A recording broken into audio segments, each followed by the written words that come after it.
How was that for you just now? To speak as the crowd, to say, let him be crucified. To say, let his blood be on us and on our children. Ugh, such ugly things to say, especially for Christians. But there is so much waiting for us in this story if we're willing to go there. If we're willing to get inside of it and walk around in it, and not just let it be a story from long ago. As many of you know, I just finished playing Pontius Pilate in our school's presentation of Jesus Christ Superstar. I loved that album. My parents had the 1970 album, the vinyl record in their collection, and I remember one summer when I was in middle school, I played the heck out of it. It was covered in scratches when I was done. And I knew the show really well, but I realized when I was preparing for the part of Pontius Pilate, I really didn't know his part that well. I didn't know the lyrics that well. The music was something I heard but wasn't real familiar to me, because when I was singing into a hairbrush, I never played the bad guy. I wasn't drawn to Pilate. I wasn't drawn to Judas or Caiaphas. I want to play the part of the good guy. Isn't that how we all are? I think that's a human tendency. We think that our life is a movie and that we're the good one in it. We're the protagonist in the story. But until I played the bad guy, I didn't give myself a chance to really wrestle with how much of the bad guy is in me. The great Roman philosopher Terence said, I am a human being, he said. Nothing that's human is alien to me. That's true for all of us. We're human beings. Anything human is a part of us. Anything you read about in the paper happening far away could happen right here in our town. And anything you can imagine another human being doing, or you've read about another human being doing, that's lying dormant in us too. It's there. Nothing human is foreign to us. If you're a human being, anything that a human being can do or feel or go through, we can too. So just like us, I can tell you, after having the experience of really getting into him and his life and his thinking, Pilate thought he was the good guy. He for sure did. He just measured himself by his own measurement. And I don't know if you do that the way I do, but if you take something like flaws, the flaws that people have, I approach other people's flaws differently than my own. When it comes to other people's flaws, I am really good at noticing them. I can describe them in detail. I can point them out, good examples of this flaw and that flaw. When it comes to my own flaws, I'm really good at justifying them. If I make a list of someone else's flaws, I can describe in detail how this shows up in their life. But if I'm making a list of my own flaws, there's an excuse for every one of them. It's because of this, or that's because of that, or you gotta understand. The same thing is true about betrayal. If I were making a list of betrayal, the list of the people who have betrayed me would be easy to make up. But the list of people I've betrayed, I would find that list hard to make. That would be one that I would struggle with. We know from this story that Pilate knew that Jesus was innocent. He said it again and again. This man has done no wrong. What is wrong with all of you?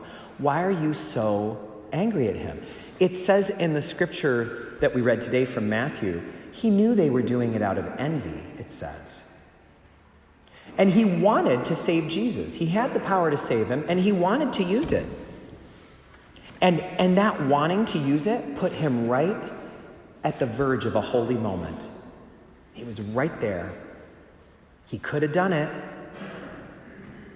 but it was becoming clear that it would have come at a cost. And even though he wanted it, he wanted to keep his power more. Peter also messed up in another human way. Peter didn't see it coming. He got scared in an unexpected moment of accusation, and he lied. And then he lied again. And then he was in too deep, so he lied again. That's human. That's in us. That's in you and in me to do that. Any one of us could do that. But that's not what Pilate did. Pilate was going through something else. He wanted to do the right thing, but he wanted power more. And so he didn't.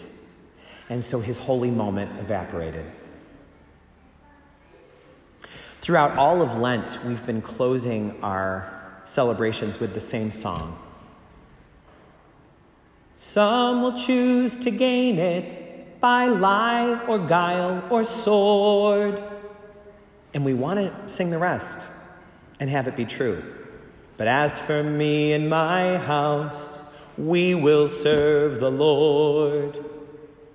And at our best moments, that is true. But it's not always our best moment.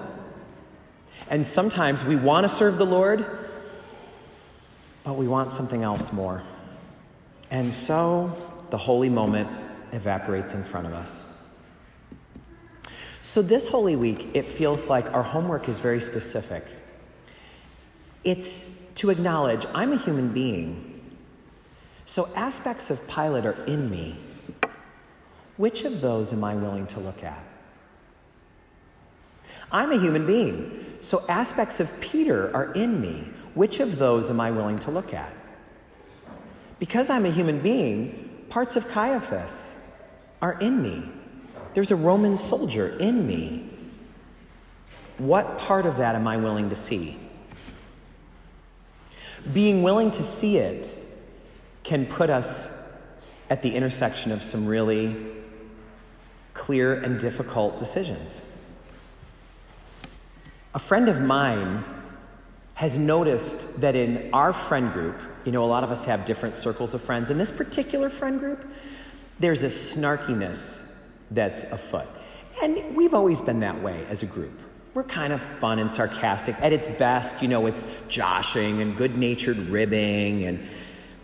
But it's turned a corner, it seems. My friend and I were talking about it. And now it's more sarcastic than it's been. And it's a little more biting. And the worst part is the worst zingers are usually reserved for people who aren't there that day. It's the person who isn't there who gets it the worst. And that started to make him feel like he's part of the problem. He's like, you can't say, what's wrong, you can't take a joke, if the person wasn't even there to hear it. This is clearly not a joke. So, for Lent, he didn't give up chocolate. He decided that for Lent, whenever one of those situations happened, he was going to defend whichever person was absent. Whoever couldn't make it to lunch that day, whoever wasn't there in the circle, he would defend them. That was just a decision he made for himself. And so the way it looked was, if somebody gave one of those zingers, he would say, I think they would probably tell that story a little differently if they were here. Which leads to a great big womp womp. He'd say, I don't know if that's fair to say. One time I heard him say these exact words. Can we say one nice thing about a friend today? That's not easy to do. For certain people, it's easier than others, but for all of us, what happens the moment after that's said. Everyone's eyes look down, papers shift, people start moving the food around their plate. It doesn't feel good. But it's a holy moment. It's the moment when you can defend the one who is absent. When you can say, I can't tell you what to do or not do, but I won't be a part of it. It can be awfully easy for any one of us to sing the part of Pilate in life. So let's be honest. If we want to play the part of Jesus, we're going to have to work at it.